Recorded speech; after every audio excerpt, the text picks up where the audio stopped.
মিলাদুন নবী সবে আমরা জানি, আরবিতে ওয়ালাদুন অর্থ সন্তান। যারা মাদ্রাসাত লেখাপড়া করছেন, ওয়ালাদুন অর্থ কিতাবা মাদ্রাসাত পড়নে ওলা হলে কৌসাই সন্তান। আর মৌলুদ শব্দের অর্থ হইল কি জন্ম, আরবিতে মৌলুদ অর্থ জন্ম। আমি যেই জায়গাত ওয়াজ করি, আমার অত্যন্ত শ্রদ্ধাবান আমার কলিজার টুকরা উস্তাদ সাগরনাল সিনিয়র মাদ্রাসার সিনিয়র শিক্ষক হযরত মাওলানা আব্দুল মালিক মাদ্দাজিল্লাহুল আলী, তান হায়াতরে আল্লাহ দীর্ঘজীবী করুক, আপনার মাতার ছায়া হিসাবে সবাই হোক আমিন। সেই হিসাবে এই মাঠে আমি বুক ফুলাইয়া ওয়াজ করতাম পারি, ও কারণে ভুল হইলে আমার হুজুরে দরিয়া দিবা। আর বিশেষভাবে আলিমহলের এলাকাত ওয়াজ করতে মজা, বিশুদ্ধ কথাবার্তা হওয়া যায়, বুঝছেন নি? তো মিলাদ যে শব্দ, মৌলুদুন থেকে মিলাদুন শব্দের উৎপত্তি, এর অর্থ হইল কি জন্ম বৃত্তান্ত। জন্ম বৃত্তান্ত বলতে আমরা যা বুঝি, জন্মর সময় কিছু অলৌকিক ঘটনা। আমরারও তো আম্মা হলে আমরা জন্ম দিছ, আমরা জন্মর সময় কিছু অলৌকিক ঘটনা আছে, আছে না নাই? জি, এক বউয়ে হয়েছিল, তান হরিরে আম্মা গো ডাক্তরে কইয়া দিছে আজকে রাত্রে আপনার নাতিনোর সাথে দুনিয়াতে আওয়ার ডেট, এ সময় মতো আপনি আমার ঘুম থাকি হজাক করুন যান। হরিয়ে কইছেন মা গো তোমার সময় মতো আমরা হজাক করা লাগছে না, তুমি আস্তা বাড়ি আলারে হজাক করবাই, ওলা না নিয়ে গব আছে না নি? জি, কিন্তু আপনার আমার নবী দু জাহানের বাদশা সাইয়্যিদুল মুরসালিন শাফিউল মুজনবিন রাহমাতুল লিল আলামিনের জন্ম বৃত্তান্তের মধ্যে অনেকগুলো অলৌকিক ঘটনা রয়েছে, যেই ঘটনাগুলো অন্য কোনো মানব, এমনকি অন্য কোনো পয়গাম্বরের বেলায় পর্যন্ত ঘটে নাই। সুবহানাল্লাহ। গভীর মনোযোগ।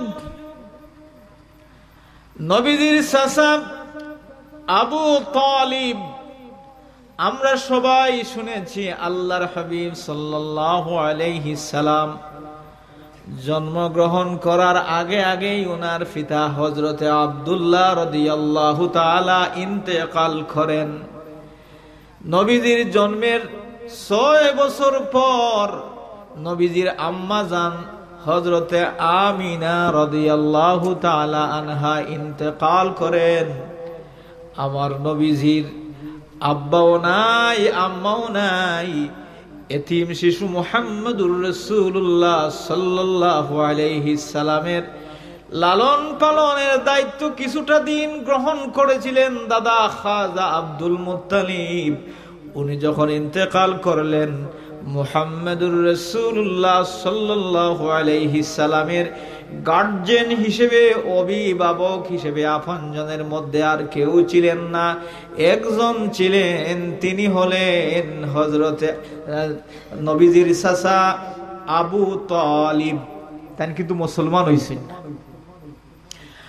আবু তালিব কিতাব সমূহের মধ্যে পাওয়া যায় 40 থেকে 42টি বৎসর নবীজির গার্জিয়ান হিসেবে, বাতিজা হিসেবে অভিভাবকত্বের দায়িত্ব পালন করেছেন। ঈমান আনয়ন করেন নাই, নবী হিসেবে মানেন নাই। সেই আবু তালিব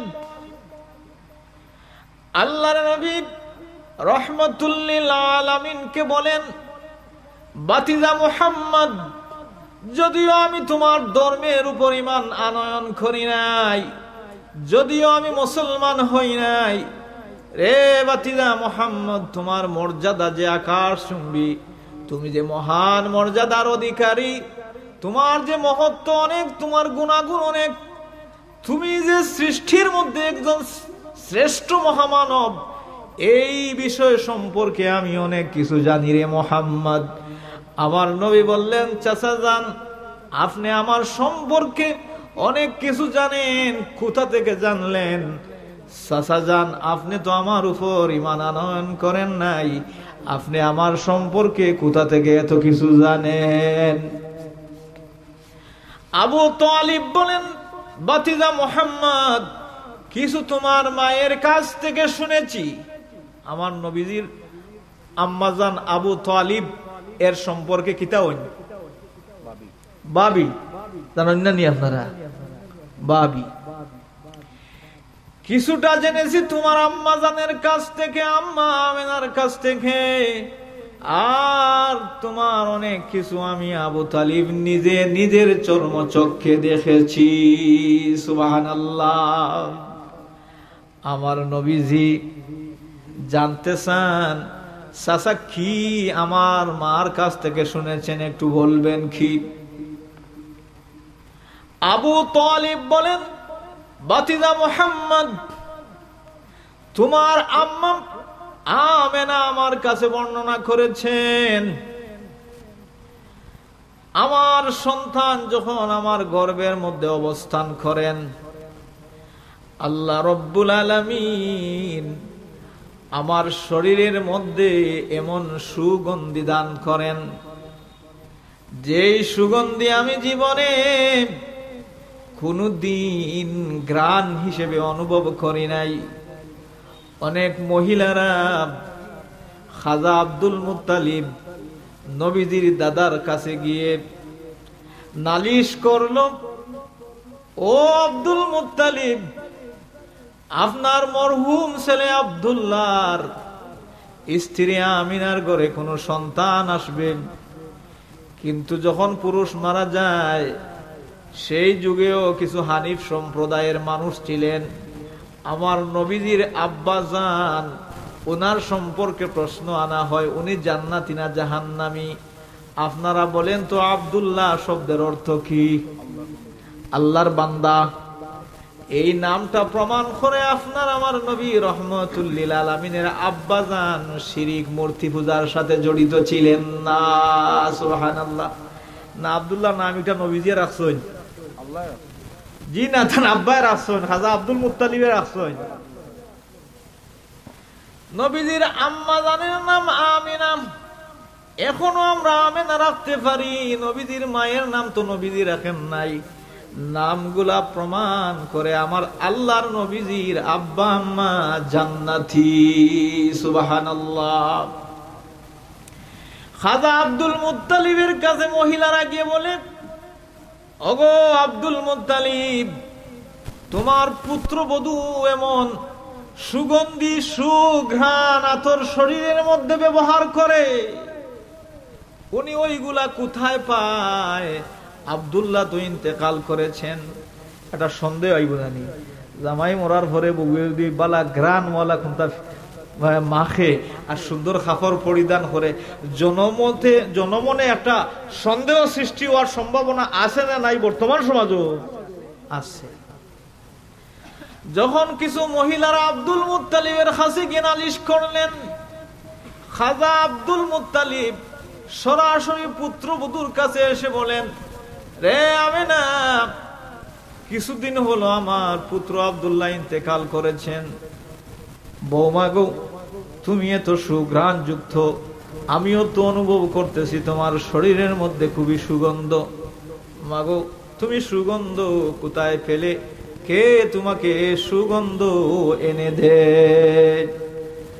হযরতে আমেনা বলেন, আব্বাজান, আপনার সন্তান আব্দুল্লাহ, আমার স্বামী ইন্তেকাল করেছেন ঠিক, আপনার যে নাতি অথবা নাতনি আমার গর্ভে যেই আব্দুল্লাহর সন্তান আছেন, উনি যখন আমার গর্ভের মধ্যে আসলেন, এমনিতে আমার পুরোটা শরীর সুগন্ধি যুক্ত হয়েছে, আমি আমিনা কিছুই বুঝতে পারি না। সুবহানাল্লাহ। আরো জোরে হইতো না নি? রে বাতিজা মুহাম্মদ, তুমি যখন তোমার মায়ের গর্ভে, মুহাম্মদ রে, তোমার মার গর্ভে তুমি অবস্থান করার সাথে সাথে তোমার মা পুরোটা শরীর সুগন্ধি যুক্ত হয়ে যায়। সুবহানাল্লাহ। আমার নবী জানতে চান, চাচা যান আর কি দেখেছেন? আমার মা আর কি কোনো কিছু গল্প করেছেন? আবু তালিব বলেন, সে তো অনেক কিছু। তুমি কি আরো শুনতে চাও? আমার নবী বলেন, আমার মনে চায় আরো কিছু শুনতে। বলেন, তাহলে শুনুন, তুমি যখন করবে রে মুহাম্মদ, যখন তোমার মা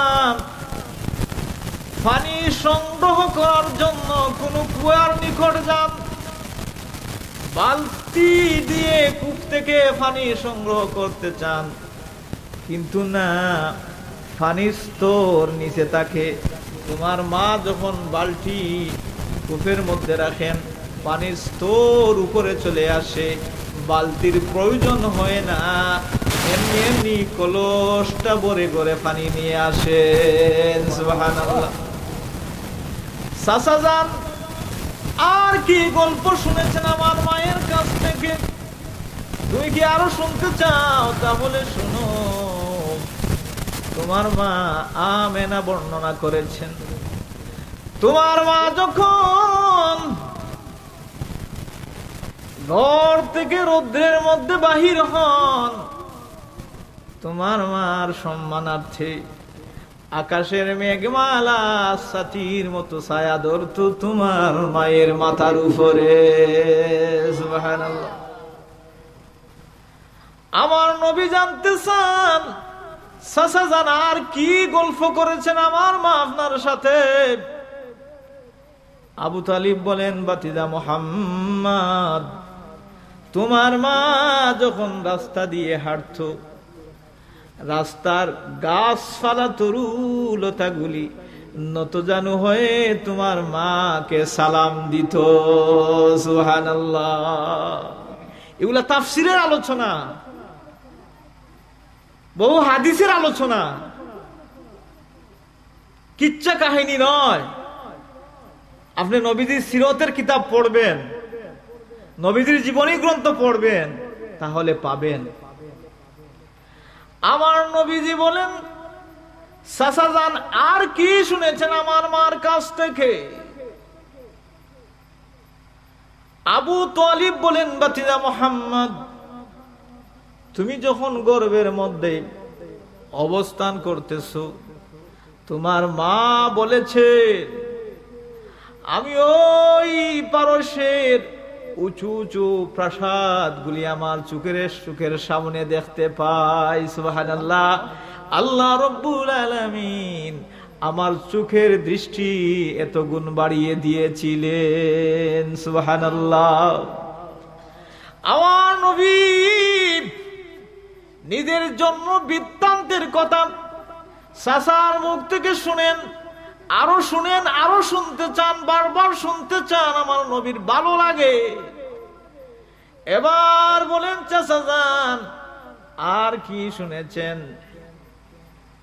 আবু তালিব বলেন, বাতিজা মুহাম্মদ, তুমি যেই দিন এই দরাদামে আগমন করবা, আগমনের পূর্বের হালত হলো, দুনিয়ার যতটা সন্তান গর্ভে ধারণ করে, প্রত্যেকটা গর্ভবতী মহিলা গর্ভের ব্যথা অনুভব করে। মায়েরা যখন গর্ভবতী হয়, না খাইতে আরাম পায় না, শুইতে আরাম পায় না, কোনো কাজ করতে আরাম পায়।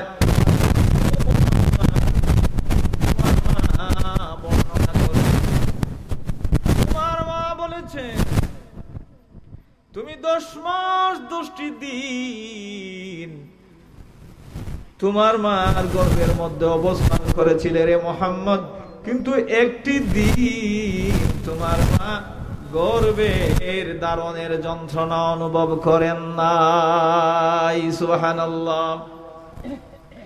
চাচাজান আমার আর কি বর্ণনা করেছেন? আবু তালিব বলেন, মুহাম্মদ, দুনিয়ার প্রতিটি মা যখন সন্তান প্রসব করে, প্রসব করার আগে মারা গর্ভবতী যখন হয়, গর্ভের কিছু আলামত, কিছু চিহ্ন পরিলক্ষিত হয়। মাদের পেট একটু উঁচু হয়। তোমার মা বর্ণনা করেছেন, আমার সন্তান 10 মাস 10 দিন আমার গর্ভের মধ্যে ছিলেন, সামান্যতম আলামত পরিলক্ষিত হয় নাই। সুবহানাল্লাহ। চাচাজান আর কি শুনেছেন মায়ের মুখ থেকে?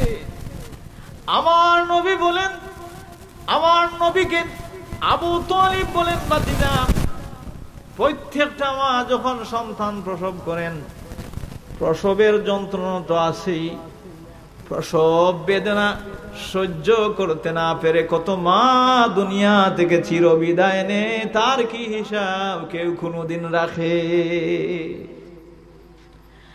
আবু তালিব বলেন, তোমার মা বর্ণনা করেছেন রে মুহাম্মদ, যেই দিন তুমি এই ধরাধামে আগমন করো, তুমি যখন ভূমিষ্ঠ হও, তোমার মা তোমাকে প্রসব করেন, তোমার মা বলেন সামান্য থেকে সামান্যতম প্রসব বেদনা অনুভব করেন নাই।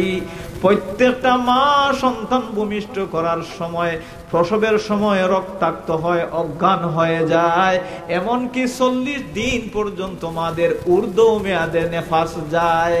হযরত আমেনা, তোমার মা তোমাকে ভূমিষ্ঠ করেছেন, তোমার মা প্রসব বেদনা তো অনুভব করেন নাই রে মুহাম্মদ, ওনার রক্ত বাহির হয় নাই, এমনকি ওনার অজু পর্যন্ত নষ্ট হয় না। সুবহানাল্লাহ। এগুলা আমার নবীজির মিলাদ। আমরা তো সুজা মনে করি ওয়ালাম্মা তাম্মা মিন হামলিহি সাল্লাল্লাহু আলাইহি ওয়াসাল্লাম পড়িয়া মুখতাসর আরবিতে একটা মৌলুদ পড়ি, ওটার নাম মনে করি মিলাদ শরীফ। আসলে তা নয়। আমার নবীদের যদি মৌলুদ আলোচনা করি, ও মুসলমান, ঘন্টার পর ঘন্টা, দিনের পর দিন অতিবাহিত হবে, আমার নবীর মৌলুদ আলোচনা করার শেষ হবে না। সুবহানাল্লাহ। নবীজির আম্মাজান বর্ণনা করেন, এখনো মুহাম্মদ ভূমিষ্ঠ হন নাই। আমি এমন কিছু অপরিচিত মহিলা আমার হুজরার মধ্যে দেখি, যাদেরকে আমি জীবনে কোনোদিন দেখি নাই। এদের রূপ সৌন্দর্য এমন সুন্দর, আমি পৃথিবীতে এত সুন্দরী মহিলা জীবনে কোনোদিন দেখি নাই। সুবহানাল্লাহ। ওরা কারা? আমার নবীজির আম্মাজান আমেনা রাদিয়াল্লাহু তাআলা আনহার খাদেমা হিসাবে আল্লাহ রাব্বুল আলামিন হযরত হাওয়া আলাইহিস সালাম, হযরত রহিমা আলাইহিস সালাম, হযরতে মরিয়ম আলাইহিস সালাম, হযরতে হাজরা, এইভাবে পুণ্যবতী জান্নাতি রমণীদেরকে নবীজির আম্মাজানের খেদমতে নবীজির গর্ভ ফাটাইন হোক। সুবহানাল্লাহ। ও কোন আমি নাই যেমন অপরিচিত মহিলা হল আমি দেখি, জীবনে এত সুন্দর মহিলা আমি দেখছি না। আর এরা শরীরের সুগ্রাণ আমার গড়খানটা একেবারে সুশোভিত হয়ে যায়। আর যেদিন আমার সন্তান এই দুনিয়া করতে বাঁধবেন, গায়েব থেকে আওয়াজ আসলে হবে না, 3 দিন পর্যন্ত তোমার ঘরের মধ্যে যেন কোনো আদম সন্তান প্রবেশ না করে। সুবহানাল্লাহ। কি জন্যে? কারণটা হলো আমার নবী যেই দিন জমিনে তশরিফ এনেছিলেন, শুধু জান্নাতি মহিলা আর জান্নাতীরা না, আল্লাহ রাব্বুল আলামিন হযরত আদম নবী আলাইহিস সালাম থেকে নিয়ে হযরত ঈসা রূহুল্লাহ পর্যন্ত যত নবী এই জমিনে আল্লাহ রাব্বুল আলামিনের পক্ষ থেকে প্রেরিত হয়েছিলেন, সবাই এসে আমার নবীজিকে সালাম দিয়েছেন। সুবহানাল্লাহ। শুধু তাই নয়, আমার নবীকে আল্লাহ রাব্বুল আলামিন আকাশ থেকে অসংখ্য অগণিত ফেরেশতা প্রেরণ করেছিলেন। 3 দিন পর্যন্ত আমার নবীকে তারা সালাম জানিয়েছিল। সুবহানাল্লাহ। নবীজিরে সালাম দিলে এখন বেদাত সেদাত হয়ে যায় কি? আল্লাহ ও আসাবহল আমরা যে পড়ি ইন্নাল্লাহা ওয়া মালাইকাতাহু ইউসাল্লুনা আলান নবী ইয়া আইয়ুহাল্লাযীনা আমানু সল্লু মানে দুরূদ শরীফ পড়ো, সাল্লু আলাইহি ওয়া সাল্লিমু, সাল্লামা ইউসাল্লিমু তাসলিমান, সাল্লিমু তোমরা সালাম দাও, দুরূদ শরীফ পড়িতো আল্লাহুম্মা সাল্লি আলা মুহাম্মদ ওয়া আলা আলি মুহাম্মদ কামা সাল্লাইতা আলা ইব্রাহিম ওয়া আলা আলি ইব্রাহিম ইন্নাকা হামিদুম মাজিদ পড়লাম। আমার আল্লাহ এখন দুরূদ পড়ো আর সালাম দাও, আল্লাহুম্মা সাল্লি আলা বারিকালার মাঝে সালাম হই ভাইলাই আসেনি, এটা আলী মোগল ছাড়া কেউ কইতে পারা যায় না। অথবা সাল্লাল্লাহু আলা সাইয়্যিদিনা মাওলানা মুহাম্মদ সাল্লাল্লাহু পড়লাম সালাম হই। আল্লাহ এখন সাল্লু আলাইহি ওয়া সাল্লিমু তাসলিমা, আমার নবীর প্রতি দুরূদ প্রেরণ করো আর সালাম পাঠাও। এই জন্য আমরা অনেক সময় মিলাদ শরীফের আগে পড়ি বিসমিল্লাহি ওয়াল হামদুলিল্লাহ আসসালাতু ওয়াসসালামু আলাইকা ইয়া রাসূলুল্লাহ পড়ি কি পড়ি না?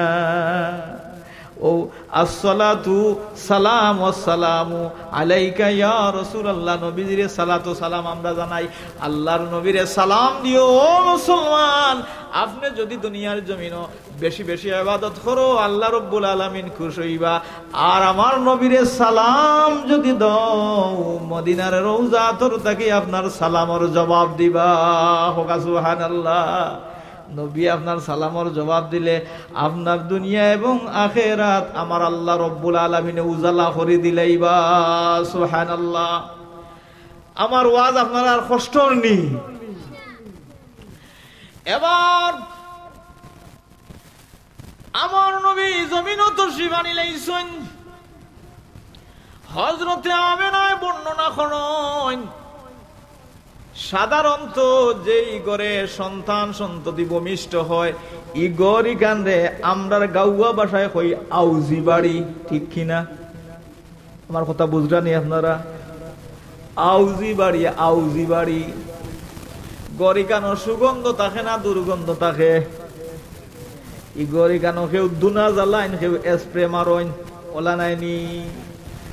হযরতে আমেনা বর্ণনা করেন আমার কলিজার টুকরা মুহাম্মদ যেই দিন জমিনে তশরিফ আনছেন আমার গরিকান এত সুন্দর আলো আলোকিত হইছে, আমার সন্তানের শরীরের সৌন্দর্যে আমার আন্দার গোর আলোকিত হই গেছে। শুধু আলোকিত হইছে না, উদাহরণস্বরূপ আমি যদি ইচ্ছা করি একটা সুই ছিদ্রর দিকে সুতা ঢুকাইতাম পারছি। নবীজির মিলাদ, নবীজির মিলাদে আপনারা আলোচনা করেন, এটা আল্লাহ আলোচনা করছেন নি? জি, আল্লাহ আলোচনা করছেন। কোরআন শরীফ আমার সামনে নাই, হাবিব সাহেব বললে অনুবাদ তোরা হইয়া যাই। হযরত ওয়াইজ ক্বালাত ইমরাতু ইমরান রাব্বি ইন্নী নাযারতু লাকা মা ফি বাতনি মুহাররারাম ফাতাকাব্বাল মিন্নী ইন্নাকা আনতাস সামিউল আলিম।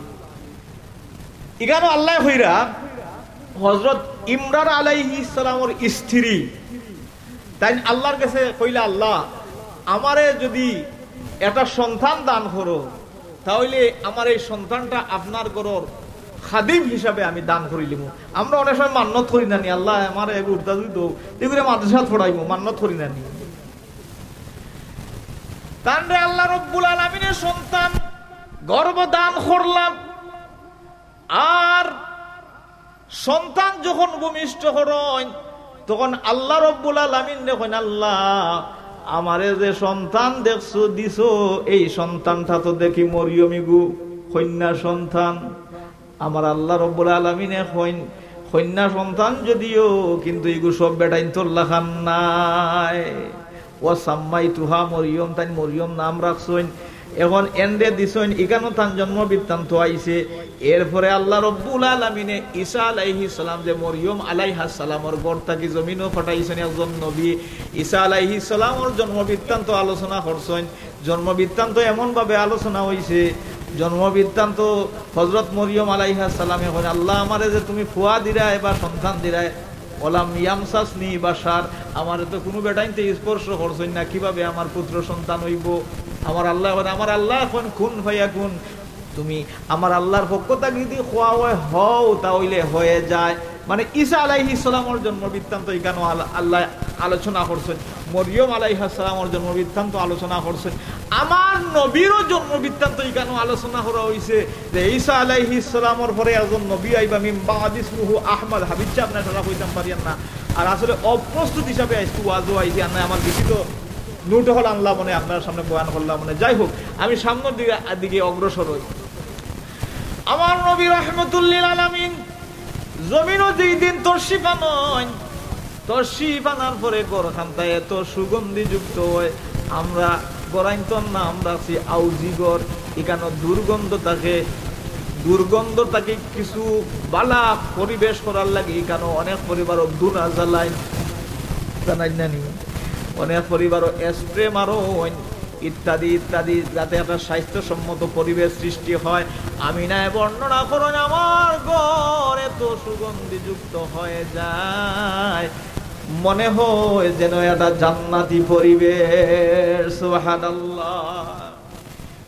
আমার নবী রাহমাতুল্লিল আলামিন মা আমিনার আতব এইভাবে আল্লাহ রাব্বুল আলামিনের পক্ষ থেকে প্রেরিত হইছেন। নবীজির আম্মা জানোর কুলো নবীজি কিছু সময় পরে দেখা যায় নাই, কুলো আসেন কত সময় পরে নাই। আমি নাই বর্ণনা করো, আমি অজ্ঞান হয়ে যাই, কোথায় গেল আমার সন্তান।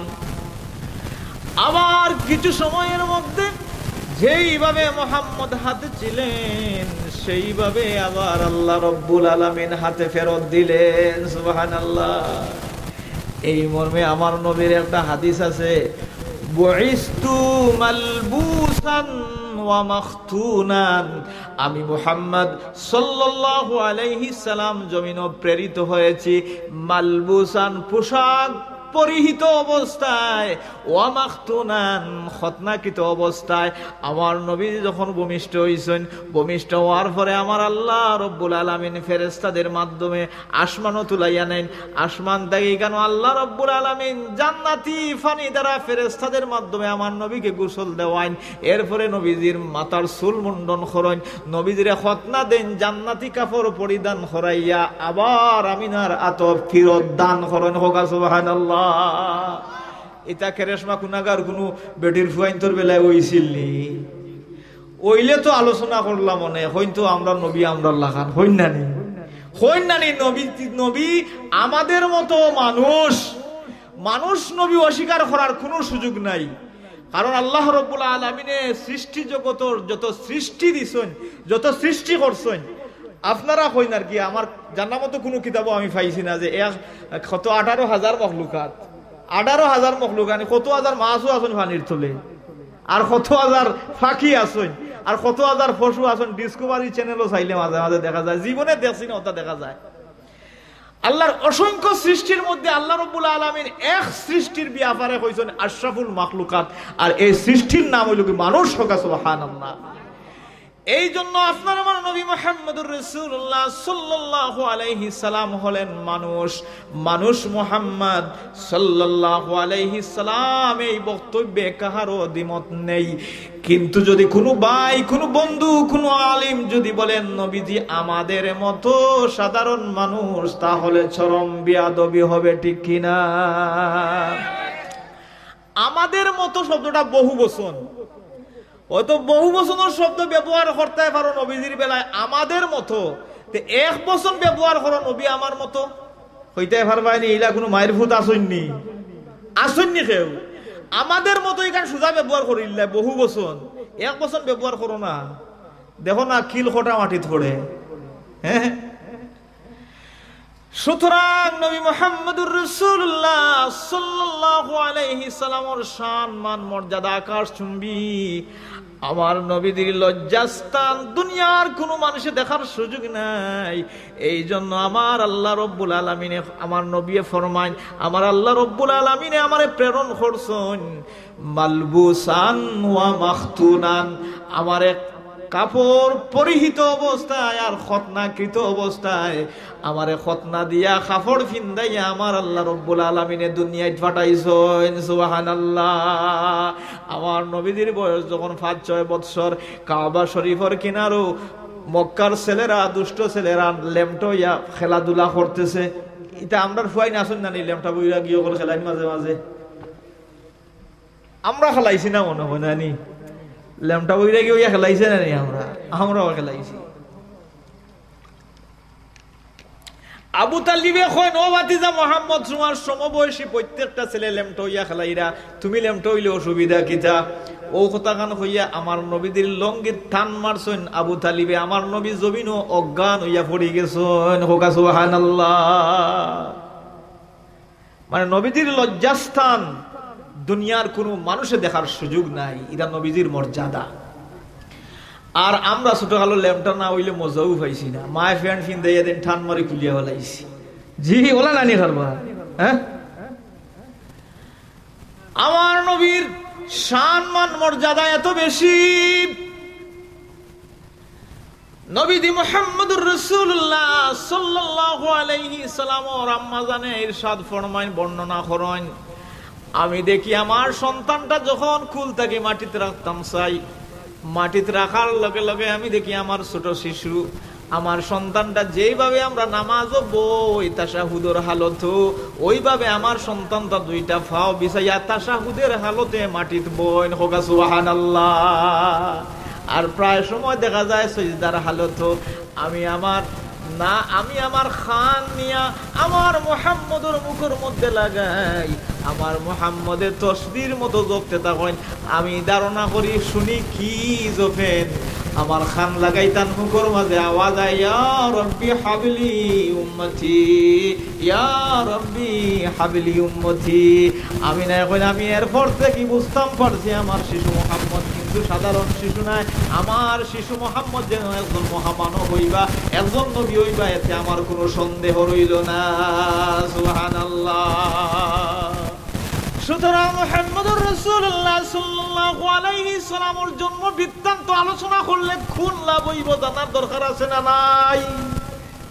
ও মুসলমান, আমার গালার যে সভাপতি সাহেব বইছেন, সভাপতি সাহেবের সম্পর্কে যদি আমরা আলোচনা করি, তার খানদানটা বড় বালা, তার মানুষ বড় বালা, তার বংশ বড় বালা, তার 14 গোষ্ঠী বড় বালা, পূর্বপুরুষ বড় বালা, তাই খুশ হইবা না বেজার হইবা?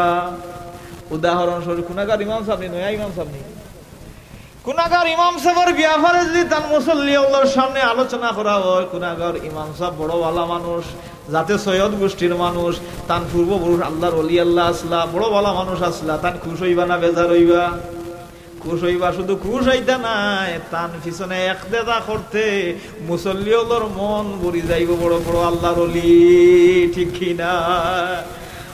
মুসলমান, মুসলমানের ইমান নবী মুহাম্মদুর রাসূলুল্লাহ সাল্লাল্লাহু আলাইহি সাল্লাম। আমার নবীর বয়স যখন 25 বছর হইল, থোড়া দূর হয়ে যাই গিয়া আবার পিছনে আইমো। আমার নবীর আদর্শ এত আকাশ চুম্বী, এত সুমহান, নবীর আচার আচরণ ব্যবহার এত সুন্দর, এত মহান, নবীর সততা বিশ্বস্ততা এত মহান।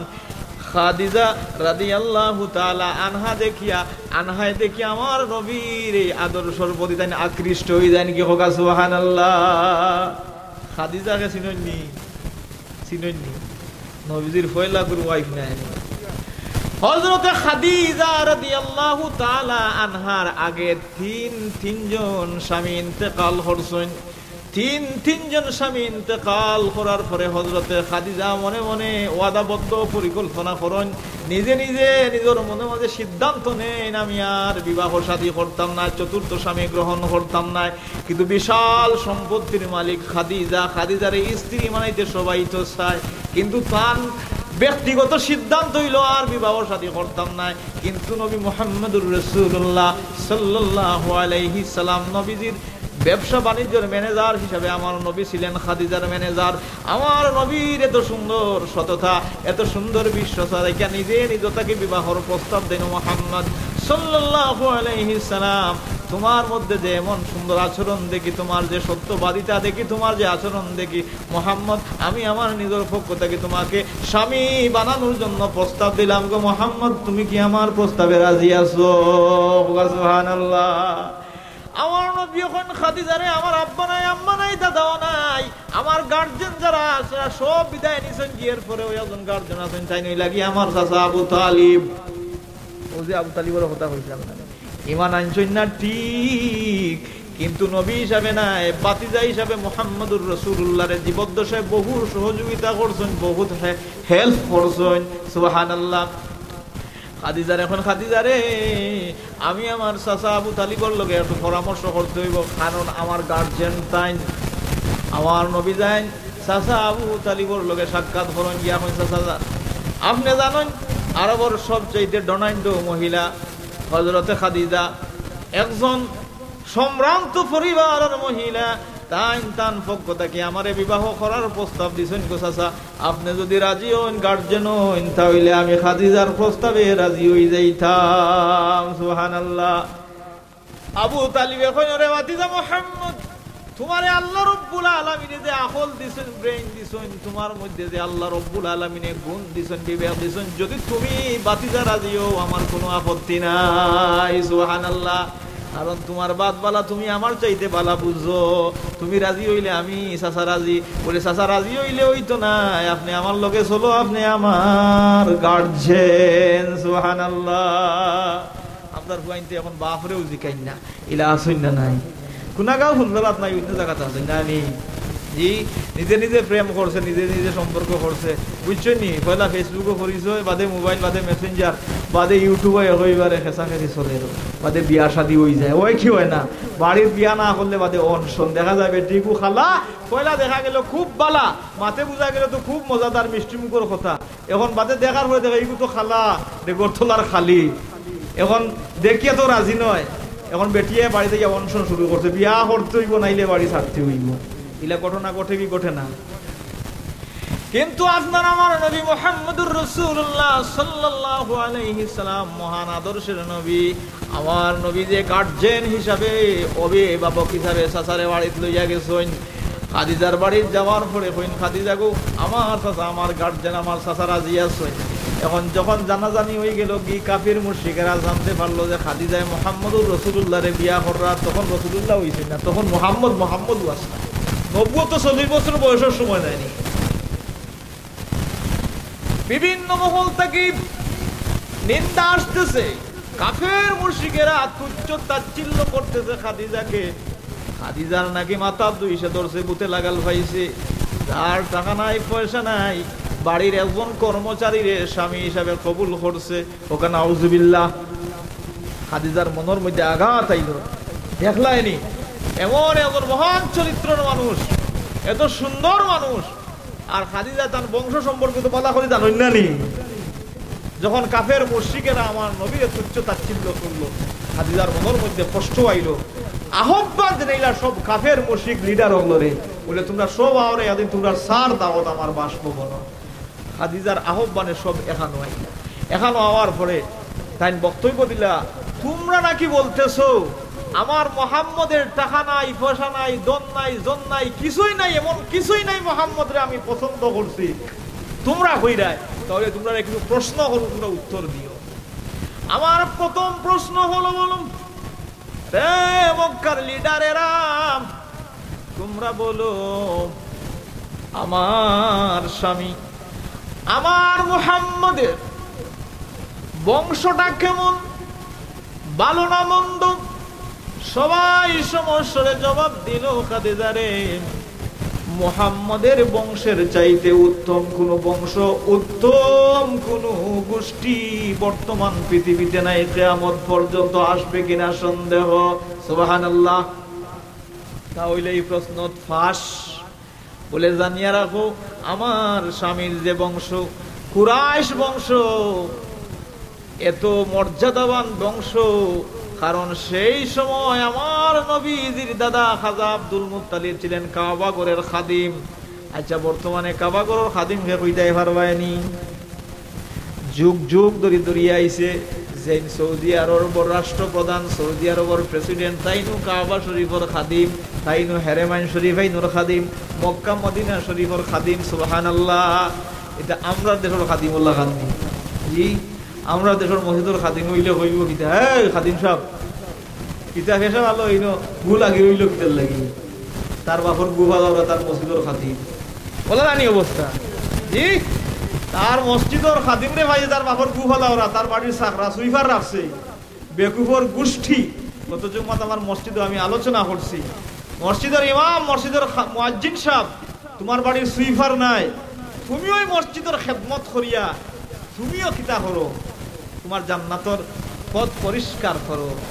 কবি নজরুলের একটা কবিতার একটা অংশ নানি, মসজিদেরি জারু বরদার হুক আমারে হাত, আল্লাহ হুক আমারে হাত, শুনো শুনো ইয়া ইলাহি আমার মুনাজাত, শুনো আমার মুনাজাত। বলে একটা গজল আছে নানি, কবি নজরুল এখন মসজিদর ঝাড়ু দেনেওয়ালা হোক আমারে হাত। আমার নবী রহমাতুল্লিল আলামিন স্বয়ং কাবা শরীফর খাদিম আসলা, কাবা শরীফর ঝাড়ু বর্দার আসলা। সুবহানাল্লাহ। আর আপনি এমন বড় লোক হইছেন, মসজিদের কোনাত মাটি লাগলে কোদাম দিয়া মুয়াজ্জিন সাবরে হোক টাটা ফড়বো তোমার আমলের মাঝে। নবীজির একটা হাদিস আছে যে মসজিদের ময়লা আবর্জনা দেখার পরে পরিষ্কার করে না, তার কলবের মধ্যে আল্লাহ রব্বুল আলামিন আবর্জনা ময়লা জমাইয়া রাখেন। হোকানা আউযুবিল্লাহ। প্রসঙ্গ একটা নাই। খাজা আব্দুল মুত্তালিব তখন কাবা শরীফের খাদিম, বংশ মর্যাদার দিক দিয়ে আমার নবীর মর্যাদা আকাশ চুম্বি। রে কাফের মুশরিকেরা, মক্কার লিডারেরা, তোমরা এই উত্তর দিয়েছো আমার নবীর বংশের চাইতে উত্তম বংশ আর নাই, তাহলে বিবাহ শাদীর পয়লাও তো বংশ দেখা হয় কি হয় না, এটা হওয়ার সময় থেকে দূরিয়াইছে, বর্তমানেও চলে। সুবহানাল্লাহ। আমার স্বামীর বংশ ভালো, এবার বলো আমার স্বামীর চরিত্রটা কেমন? সবাই সমস্তরে জবাব দিল, মুহাম্মাদের চরিত্রের মধ্যে সামান্য থেকে সামান্য কলঙ্কের দাগ নেই। সুবহানাল্লাহ। কারণ মুহাম্মদ যেমন সৎ, এমন সত্যবাদী, জীবনে মিথ্যার আশ্রয় নেন নাই। মুহাম্মদের চরিত্রের চাইতে উত্তম চরিত্রের মানুষ আর পৃথিবীতে নাই। সুবহানাল্লাহ।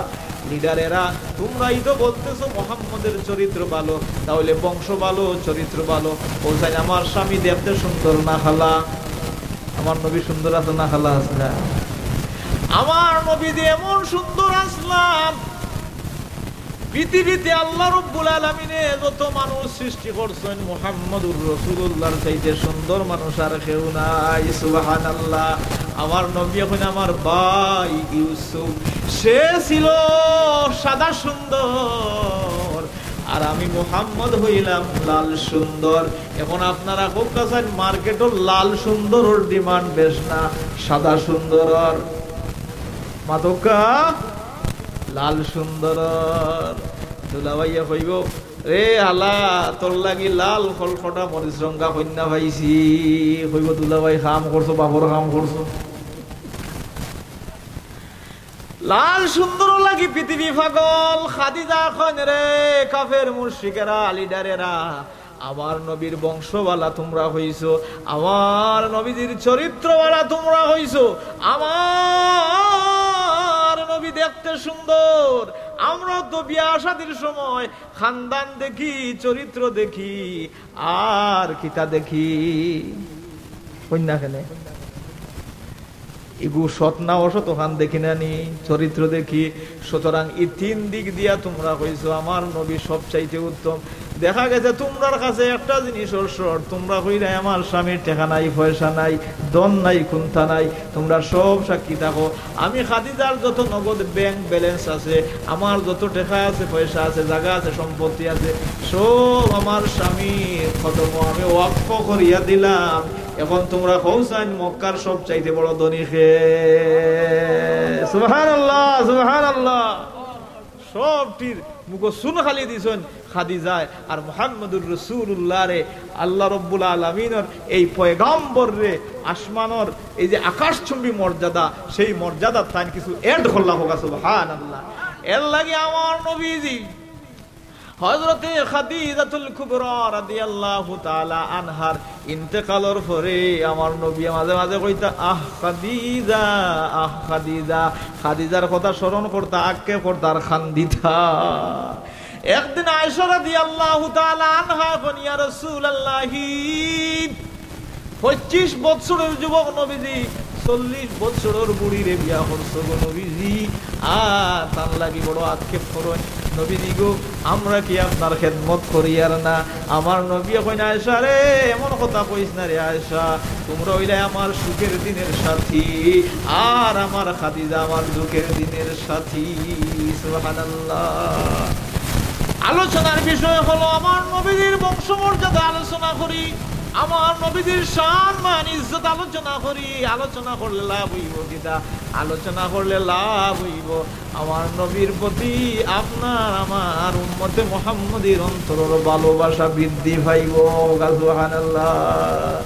ওগো মোর প্যারা নবী, তুমি সৃষ্টির ছবি, তুমি মাহবুবে খুদা শাহে দু জাহান, আমার ঈমান, আমার দ্বীন, আমার জান। সুবহানাল্লাহ। আমার নবীজি হযরত ওমর ইবনুল খাত্তাব রাদিয়াল্লাহু তাআলা আনহুরে প্রশ্ন করে কইন, রে ওমর, তুমি আমি নবীকে কেমন ভালোবাসো রে ওমর? হযরত ওমর এখন, ইয়া রাসূলুল্লাহ, আমার আব্বা আম্মার চাইতে আপনি নবীরে বেশি ভালোবাসি। সুবহানাল্লাহ। আমার নবী এখন, ওমর পূর্ণাঙ্গ মুমিন এখন পর্যন্ত হও নাই। এবার নবী হযরত ওমর বলেন, ইয়া রাসূলুল্লাহ, আমার বাবা মা সন্তান সন্ততি পরিবার পরিজন সবার চাইতে আপনি নবীকে বেশি ভালোবাসি। সুবহানাল্লাহ। আমার নবী এখন ওমর এখনো পূর্ণাঙ্গ মুমিন হও নাই। এবার হযরত ওমর রাদিয়াল্লাহু তাআলা আনহু বলেন, ইয়া রাসূলুল্লাহ, ওগো আল্লাহর নবী, আমার মা বাবা সন্তান সন্ততি স্ত্রী পুত্র পরিবার পরিজন, এমন কি আমি ওমর আমার নিজের জীবনের চাইতে আপনি নবীকে ভালোবাসি। সুবহানাল্লাহ। আমার নবী বলেন, ওমর এবার তুমি পূর্ণাঙ্গ মুমিন হয়ে গেলে। লা ইউমিনু আহাদুকুম হাত্তা আকুনা আহাব্বা ইলাইহি মিন ওয়ালিদিহি ওয়া ওয়ালাদিহি ওয়ান নাসি আজমাইন। লা ইউমিনু আহাদুকুম, তোমাদের মধ্যে কেহ ততক্ষণ পর্যন্ত পূর্ণাঙ্গ মুমিন হইতো না যতক্ষণ পর্যন্ত নিজের সন্তান সন্ততি পরিবার পরিজন মা বাপ এমনকি নিজের জীবনের চাইতে আমি নবী তার কাছে প্রিয় না হই। সুবহানাল্লাহ। আমরা নবীরে আমরা জীবনের চাইতে বেশি মহব্বত করি মুসলমান। এমন একজন দয়াল নবী আমরা পাইছি যার সম্পর্কে আল্লাহ এখন, ওমা আরসালনাকা ইল্লা রাহমাতাল লিল আলামিন। সুবহানাল্লাহ। আমার আল্লাহ এখন যত সৃষ্টির যত দূর পর্যন্ত আমি রব্বুল আলামিন, যত জায়গার যত জগতের আমি রব্বুল আলামিন, আমি প্রতিপালক, সেই আলামিনের রহমান রহমত হইলা আমার নবী মুহাম্মদুর রাসূলুল্লাহ সাল্লাল্লাহু আলাইহি সাল্লাম। সুতরাং এই নবীর এত শান, এত মর্যাদা, এমন নবীর উম্মত হওয়ার সৌভাগ্য আমরা পাইছি। আদম নবীর কলিমা আছিল লা ইলাহা ইল্লাল্লাহু মুহাম্মাদুর রাসূলুল্লাহ, তার উম্মতর কলিমা আছিল লা ইলাহা ইল্লাল্লাহ আদামু সফিউল্লাহ। সুবহানাল্লাহ। ইব্রাহিম নবীর কলিমা আছিল লা ইলাহা ইল্লাল্লাহু মুহাম্মাদুর রাসূলুল্লাহ, উম্মতর কলিমা আছিল লা ইলাহা ইল্লাল্লাহ ইব্রাহিম খলিলুল্লাহ। সুবহানাল্লাহ। এইভাবে হযরত মূসা নবীর উম্মতর কলিমা আছিল লা ইলাহা ইল্লাল্লাহ মুসা কালিমুল্লাহ। আর স্বয়ং মুসা নবীর কলিমা আছিল লা ইলাহা ইল্লাল্লাহু মুহাম্মাদুর রাসূলুল্লাহ।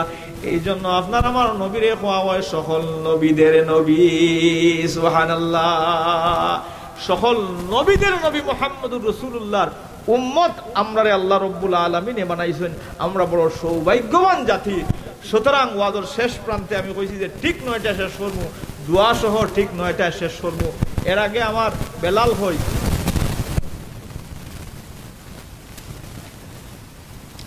কালেকশনের একটা বিষয় কইছিলেন।